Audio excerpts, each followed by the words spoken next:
ମୁଁ ହେଲି ଅନୁପ ଦ୍ୱିବେଦୀ ଶହୀଦନଗର ପୁରୁଣା ବାସିନ୍ଦା 70 ମସିହାରୁ ଏଠି ରହିଛି।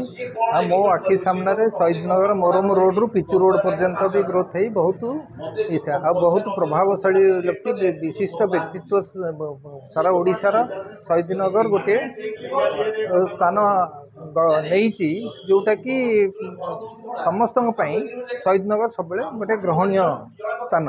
ତ ସେ ଅନୁସାରେ ଶହୀଦନଗର ବାସିନ୍ଦା ହିସାବରେ ଆମେ ସଦାସର୍ବଦା ଗର୍ବିତ ଏବଂ ସଦାସର୍ବଦା ଚାହୁଁ ଯେ ଶହୀଦନଗର ସର୍ବାଙ୍ଗୀନ ଉନ୍ନତି କେମିତି ହେଉ। ତ ସେହି ଉଦ୍ଦେଶ୍ୟରେ ରେସିଡେନ୍ସିଆଲ ୱେଲଫେୟାର ଆସୋସିଏସନ୍ ଓନର୍ସ ଆସୋସିଏସନ୍ର ଗଠନ ହୋଇଥିଲା 2018 ମସିହା ସୁବର୍ଣ୍ଣ ଜୟନ୍ତୀ ଶହୀଦନଗର ସୁବର୍ଣ୍ଣ ଜୟନ୍ତୀ ପାଳନ ଉତ୍ସବରେ। କିନ୍ତୁ କାଳକ୍ରମେ କରୋନା ପ୍ରଭାବ ସକାଶେ ବିଶେଷ ଇଫେକ୍ଟିଭ ହୋଇପାରିନଥିଲା। ତେଣୁ ବର୍ତ୍ତମାନ ଯେତେବେଳେ ଗୋଟେ ସୁଯୋଗ ଆସିଛି ଆମର ଗୋଟେ ଶହୀଦନଗର ପର ପିଢ଼ି ପାଇଁ ଶହୀଦନଗର ସର୍ବାଙ୍ଗୀନ ଉନ୍ନତି ଶହୀଦନଗର ସେଇ ଯେଉଁ ସ୍ଥାନ ଭୁବନେଶ୍ୱର ଭିତରେ ସେଇଟାକୁ ଆଉ ଥରେ 1 ନମ୍ବର କରି ଗଢ଼ି ତୋଳିବା ପାଇଁ ଏକ ପଦକ୍ଷେପ ନେବାକୁ ଚେଷ୍ଟା ଚାଲିଛି। ତେଣୁ ମୁଁ ଆଶା କରିବି ଶହୀଦନଗର ସମସ୍ତ ବାସିନ୍ଦା ସ୍ଥାୟୀ ବାସିନ୍ଦା ଯେଉଁମାନେ ଓନର୍ସ ଅଛନ୍ତି ବହୁ ପୂର୍ବରୁ ଅଛନ୍ତି ଏବଂ ତାଙ୍କ ପିଲାମାନଙ୍କର ଅକୁଣ୍ଠିତ ସହଯୋଗ ରହିଲେ ଶହୀଦନଗର ଆମର ପାର୍କ ଠାରୁ ଆରମ୍ଭ କରି ବିଭିନ୍ନ ଉନ୍ନୟନମୂଳକ ଯୋଜନା ଯାହା ଡ୍ରେନ୍ ସିଷ୍ଟମ୍ ହେଲା ଆମର ଷ୍ଟ୍ରିଟ୍ ଲାଇଟ୍ ହେଲା ରାସ୍ତାଘାଟର ଯୋଜନା ହେଲା ପ୍ଲସ୍ ପରସ୍ପର ଭିତରେ ସାଂସ୍କୃତିକ ବିନିମୟ ଆଦାନ ପ୍ରଦାନ କରିବା ପାଇଁ ବିଭିନ୍ନ ପ୍ରକାର ଫଙ୍କସନ୍ କରିବା ପାଇଁ ଆମେ କିଛି ସୁଚିନ୍ତିତ ପଦକ୍ଷେପ ନେଇପାରିବା। नारायण महापात्र संपादक residential welfare association Shahid Nagar. Residential welfare association चिंता 2018 मसीह आरंभ होता जोटा कि से वर्ष 50तम सुवर्ण जयंती उत्सव शहीदनगर पालन उद्देश्य तार मुख्य थिला।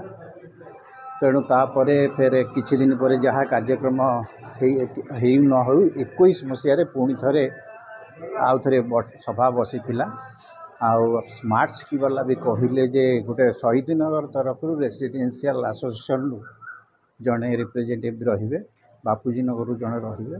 तो सही हिसाब रे आम स्मार्ट सिटी रे संपादक हिसाब रे मु जॉइन करथिली।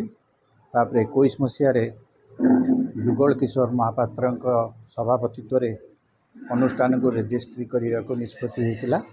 से प्राय वर्तमान सुधा 37 जन रेसिडेंट अच्छा जो मैंने कि शहीदनगर बासिंदा। तो आगामी दिन में जो समस्या सृष्टि हम शहीदनगर में ताकू फेस करने आमको एकाठी रहा पड़ो। कारण सिटी बढ़ुची सहर बढ़ुची बहुत प्रकार समस्या आगामी दिन में घटो।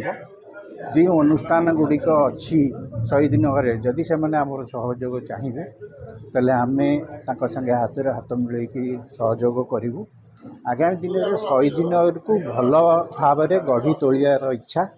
तेणु यही अनुष्ठान में जी परमानेंट रेसिडेंट बोनाफाइड रेसिडेंट जो माने से माने सदस्य हो पारे।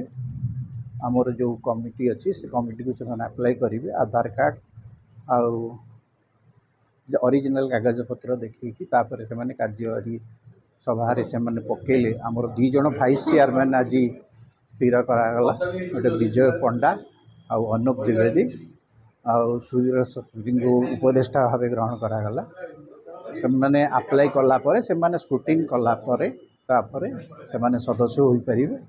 आगामी दिन में आम शहीदनगर भल करने को आशा करुचु जे चेष्टा जमती समस्ते मिसिकी करेंगे गछ लगेगा किंबा किसी भल काम जो असुविधा थी समाधान करें आम सहायक हेबू बोली आशा करुचु। धन्यवाद।